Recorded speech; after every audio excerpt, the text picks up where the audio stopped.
Welcome to childhood kitchen. இன்றைக்கி நம்ம childhood கிச்சனில் என்ன பார்க்க போகிறோன்னா, நம்ம ஒரு கோயில் ஸ்தலத்தை தான் பார்க்க போகிறோம்.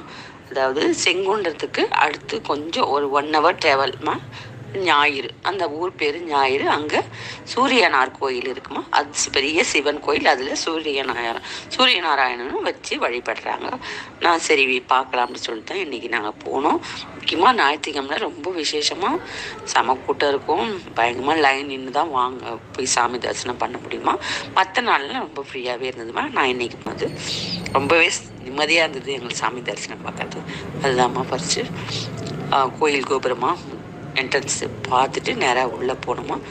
உள்ளே போனோடனே கொடிமரத்தை வணங்கிட்டு, அது பக்கத்திலே ஸ்தல விருட்சமாக வந்து செந்தாமரை மலர்.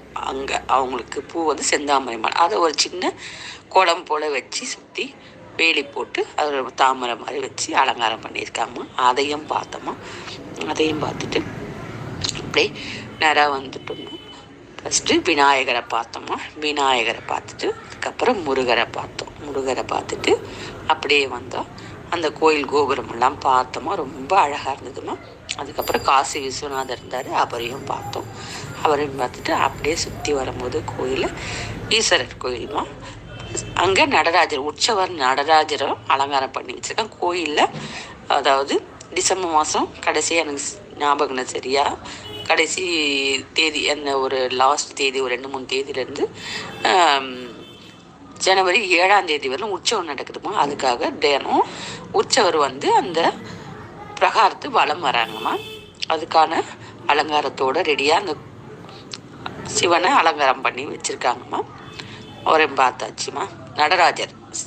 நடராஜர் சிவன் 2 பேருமே வச்சுருக்காங்க. அவங்களையும் பார்த்துட்டு அதுக்கப்புறம் நந்தி பகவானை பார்த்து வணங்கிட்டு, அது உள்ள ஈஸ்வரர் இருக்காருமா.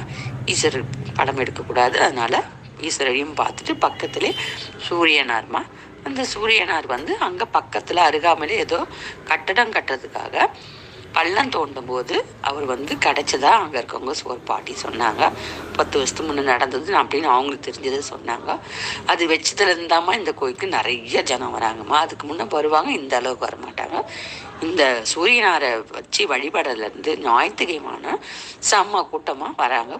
நீங்களும் அதே மாதிரி வாங்கம்மா. வாரத்துக்கு ஒரு தடவை வந்து பாருமா, நல்லது நடக்குதுமா அப்படின்னு. சரிங்க பாட்டி அப்படி சொல்லிட்டு அப்புறம் உற்சவ மூர்த்தியாக முருகர் வள்ளி தெய்வானந்தம்மா அவங்களையும் பார்த்துட்டு அதுக்கப்புறம் வெளியே வந்தால் இங்கே வந்து வெட்டி வேர்லேயே சிவனுக்கு ரொம்ப ஒரு சந்தன காப்பு அப்படின்னு சொல்லிருக்காங்க. இப்போ அந்த மாதிரி வெட்டி வேர்லேயே அவருக்கு நல்ல அலங்காரம் பண்ணி ரொம்பவே பார்க்க அருமையாக இருந்தது. நான் இதுவரையில எங்கேயும் அந்த மாதிரி பார்க்கல. வெட்டி வேர்லாம் அலங்காரம் பண்ணி சிவனுக்கு ரொம்ப அழகாக அலங்காரம் பண்ணி வச்சுருந்தாங்க. பக்கத்தில் சக்தியும் இருந்தாங்க. உற்சவ மூர்த்தியாக சிவனும் இருந்தார், சக்தியும் இருந்தாங்க.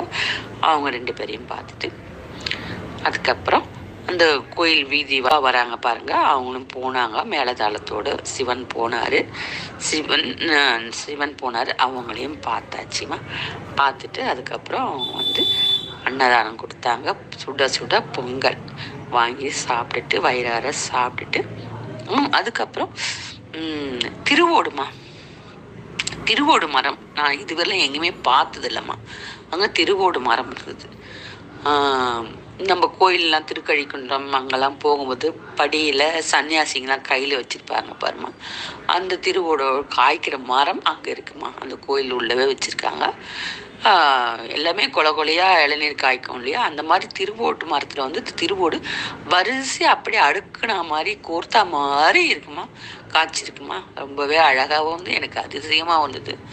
அதுதாம்மா இந்த திருவோடு மரம். அதையும் பார்த்தாச்சுமா. பார்த்துட்டு பிரசாதம்லாம் வாங்கி சாப்பிட்டுட்டு அதுக்கப்புறம் அங்கே ஒரு ஆட்டுக்குட்டி மந்தையா ஆடு மாடு எல்லாம் உச்சி வேலை முடிஞ்சு அவங்க வீட்டுக்கு அழைச்சிட்டு போகிறாங்க. அப்போ அந்த மந்தையா மாடுங்க பூச்சி அதெல்லாம் இங்கே இப்போது சென்னையில் அது மாதிரிலாம் பார்க்கறதுக்கு யாருக்குமே வாய்ப்பு கிடையாது. எல்லா இடம் பில்டிங் அப்பார்ட்மெண்ட் ஆகிடுச்சு.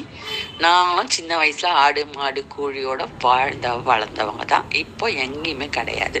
எனக்கு கொஞ்சம் அதெல்லாம் பார்க்கும்போது ரொம்ப ஆர்வமாக இருந்ததுமா. அந்த மாட்டு மந்தைகளும் பசு மாடு மந்தையை பார்த்துட்டு ஆட்டுக்குட்டிங்களும் நிறைய மந்தையாக போச்சுமா. அதுலேருந்து ஒரு ஆட்டுக்குட்டி மட்டும் நான் எடுத்து பிடிச்சி எனக்கு ரொம்ப பிடிச்சிருந்து நான் ஒரு படம் எடுத்துட்டேம்மா. அதுக்கப்புறம் எல்லாம் பார்த்து முடிச்சுட்டு பக்கத்துலேயே தான் பஸ் ஸ்டாண்டு. பிரசாதம் சாப்பிட்டு முடிச்சுட்டு பஸ்ஸுக்காக நாங்கள் பஸ் ஏற வந்தோம். அப்படி நானும் எங்கள் தங்கச்சியும் ஒரு ஃபோட்டோ எடுத்துட்டோம். அவ்வளோதான். இந்த வீடியோ தொடர்ந்து பார்த்து அத்தனை நல்ல உள்ளங்களுக்கும் என் மனமார்ந்த நன்றிம்மா. இந்த வீடியோ உங்களுக்கு பிடிச்சிருந்தா ஷேர் பண்ணுங்கள், லைக் பண்ணுங்கள், கமெண்ட்ஸ் பண்ணுங்கள், அப்படியே ப்ளீஸ் சப்ஸ்கிரைப் பண்ணுங்கம்மா. பாய்.